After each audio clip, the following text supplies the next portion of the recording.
Hello everyone, welcome back to my channel.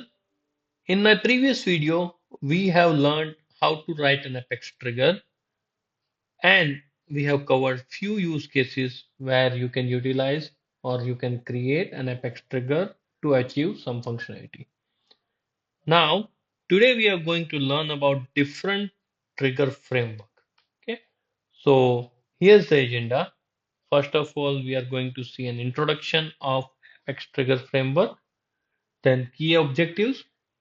We're going to see benefits of writing framework-based Apex trigger, popular frameworks, some common use cases.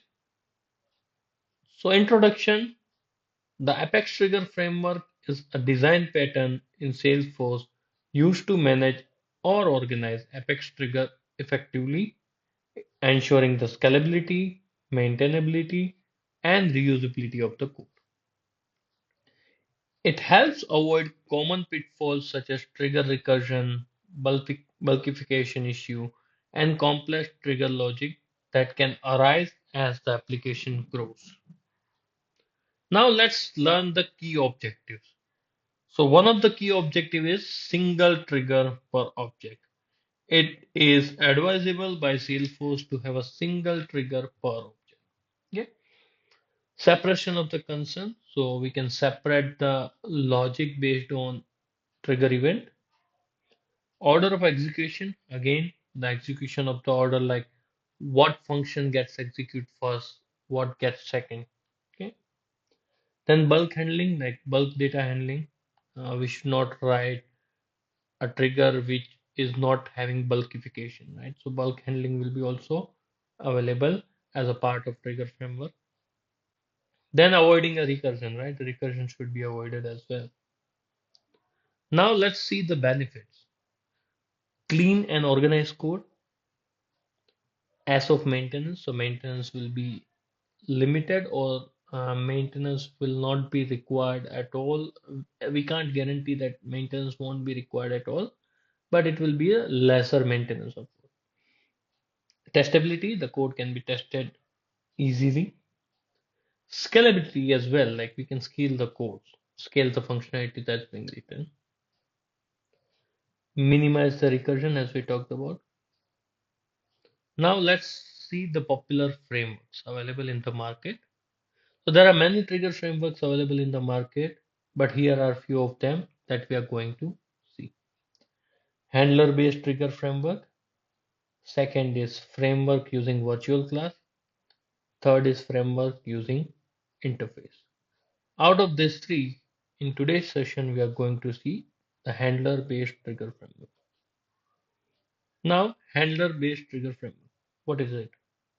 So the handler-based trigger framework in Apex is design pattern that organizes the trigger logic into dedicated handler classes, separating the business logic from the trigger itself. So we are not writing any logic into the trigger, but we are creating the handler classes which will handle all the operation or all the customization that we are going to do as a part of that particular trigger. This ensures cleaner, more maintainable, and reusable. The core idea is to use the trigger as a simple entry point while a handler class can execute the actual logic. Let's move forward to the use case.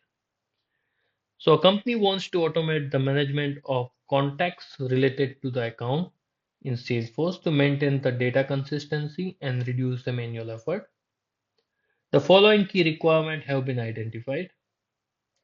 Automatic contact creation. The first thing is when a new account is created, a primary contact should be automatically created when the account is created, as well as the name of the contact should be the account's name, and the contact number should also be copied from the account. Then, phone number synchronization. That means whenever an account's phone number changes, all the related contacts should have their phone numbers updated automatically. Third one, logging account deletion or restoration. So many a time it happens, a sales rep goes on and deletes an account. So when the account is deleted or restored, log a summary of it with details like transaction type, whether it's a deletion or restoration, summary, transaction date, when that transaction happened, and performed by, which was the user who performed it. This kind of logging will be required to check whether the necessary account or whether an important accounts get deleted. If deleted, who deleted that so that it can be restored. Right? So that's the use case. So let's review the use case. So I'm on an account tab in Salesforce, and what I'm going to do is I'm going to click new and I'm going to create an account with name SFTC Learning, and I'm going to provide the contact detail. Now let me save this. I'm adding two things only. We are not going to cover all the fields that being added, but we are just adding two fields. One is the account name, second is the contact, and I'll just save it. So the account got created, and you can see that automatically a contact got created, which talks about the name, which is SFDC Learning, contact that's being appended by myself in the code, and the phone number also got copied. Now let's go to account. So I'll go to account, and what I'm gonna do is I'm gonna change the account phone number. So let's say let me put 1 2 3 4 5 6 7 8 9 0, and I'll save it. So it got changed. I'll come over here and I'll just refresh. Let's see whether it got changed or not. Again, that got changed. Okay. Now let's try to delete this. Okay. So let's say somebody came in and deleted the account. Now, how would somebody come to know the account got deleted, who deleted that, on which date it got deleted? So we created a transaction log object, and in which we are recording the transaction. So if I go over here and if I go to all, I can see which operation got performed, delete. The message or summary is an account with the name SFDC Learning has been deleted by the user. Which user? Mehul Parmar. And on which date? This date. So now let's say it got deleted. So we can run several reports on this transaction log and check it out, like what operation have been performed, like deletion or restore. Right now, what I'm going to do is I'm going to recycle bin and I'm going to restore this particular content because it is required for me. So what I'm gonna do is I'm gonna restore this. And as soon as I go and see it over here, I'll just refresh it. And again, there will be another entry called restore, and the message is an account with the name establishing learning has been restored by the user, with user Mehul Parmar, and the transaction process on this date. So this was the automation that we did using Trigger, and we have implemented Trigger framework or handler based trigger format for it. Now let's review this.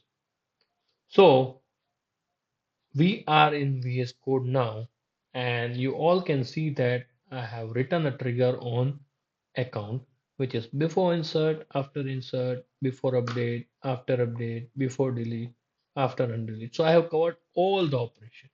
Right?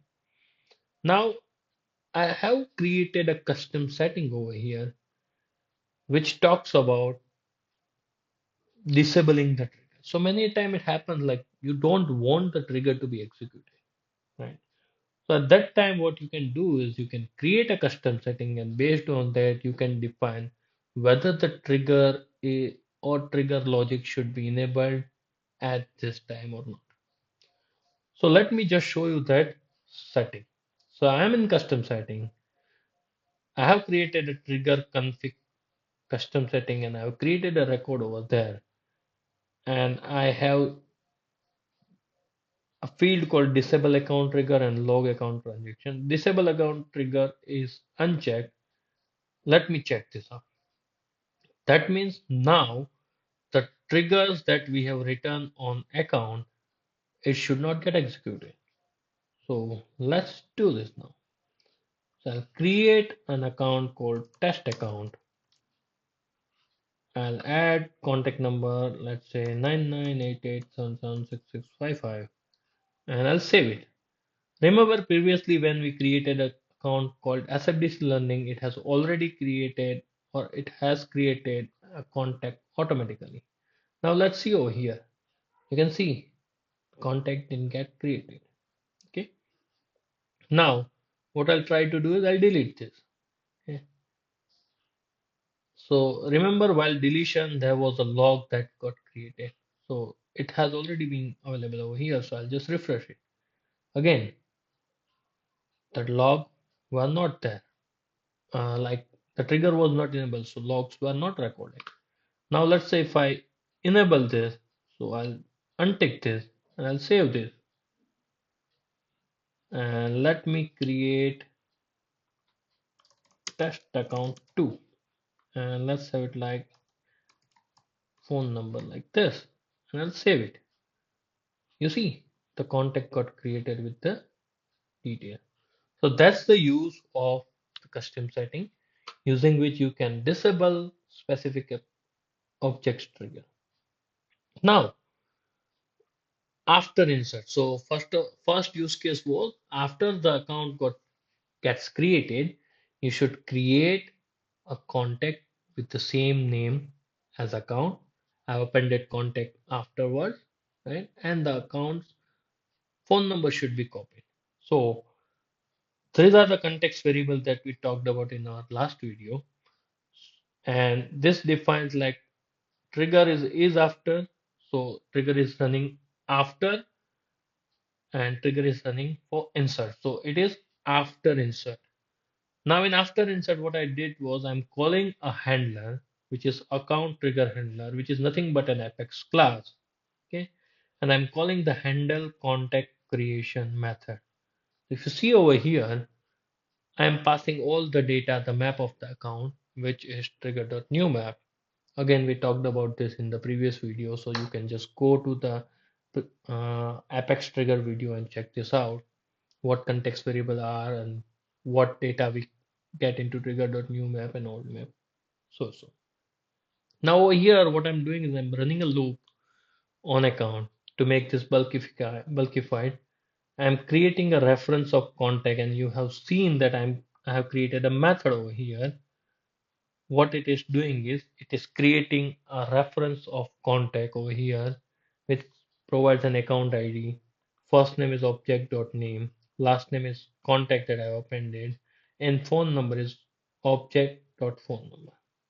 So the reference gets created, it's get added to list of contact, and over here we are checking whether list of contact is empty.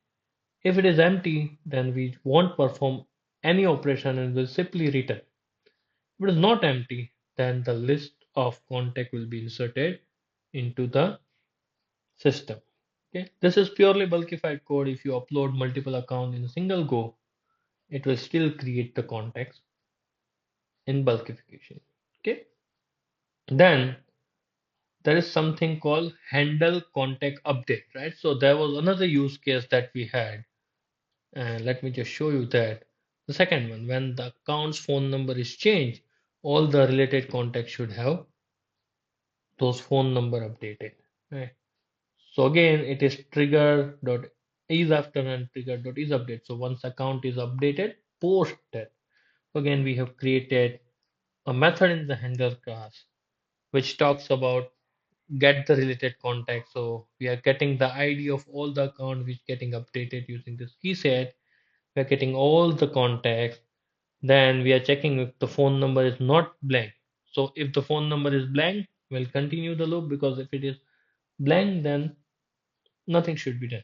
Okay. Then set phone number is another method which is copying the account's phone number to contact, right? And then we are adding that list of contact to this list of contact to update list of contact to update list. And then we are again checking if it is empty, then don't do anything, just simply return. And if it is not empty, then we'll simply update. Yeah. Over here, just check it out that it is again a bulkification. We are passing list of contact related to that particular account, right? And we are running a loop over it and we are setting the data. Now, Apex uses call by reference, so we don't have to return anything. We are just passing the list. We are updating each and every instance of that particular list. And then we are doing what we are doing is we are simply adding all the updated context to the list and updating them. That was for the updation. Now the logic was log account deletion transaction. So what we are doing is before deletion, we are writing a logic where we are doing is we are logging the account deletion report. Again, we have created or we are using the same trigger config which talks about whether we want to log the account transaction or log the transaction related to account or not. Since we have enabled it, you can see that log account transaction is enabled. Thus, we are going to this logic, we are not getting return. But again, you can control it via custom setting, and that's we have seen previously as well. Now over here, what we are doing is whichever account is getting deleted, on all those accounts we are running a loop. From here, if you can see, we are passing trigger.old because after deletion we won't get any value. So we are running loop on trigger.old, the list of old contact, and we are creating a summary over here like an account with name, whatever account name was has been deleted by user. Then what I'm doing is I've created another Apex class called transaction logger, which is setting up the transaction type that we are adding over here, like it's a delete. Then we are having a summary that we just created over here, right? Then we are having perform by, which is current logged in user, and the transaction process on the current date and time. We are returning that log over here, adding the log to the list, and again checking out whether the list is empty, then simply return. If it is not, then add the transaction log. Now it comes to restoration, right? So again, we have written a piece of code over here which is checking after undeletion, that means the restoration. And over here again, if I go here, then again we are checking whether we should log the transaction or not. We are having a summary like an object with this account name has been restored, or an account with this account name is restored. Again, we are setting up or we are calling this method which will be passing as restore operation summary. The data has been created over here. We are returning that, adding that into loop, adding that into the list, and simply checking whether list is empty, then return. When the list is not empty, then we'll insert those logs. So this is how you can use handler-based trigger framework to do your customization, have a plain and clean code which is maintainable as well. Right? So thank you very much for watching the video. Please like and share the content and subscribe to my channel. Thank you very much.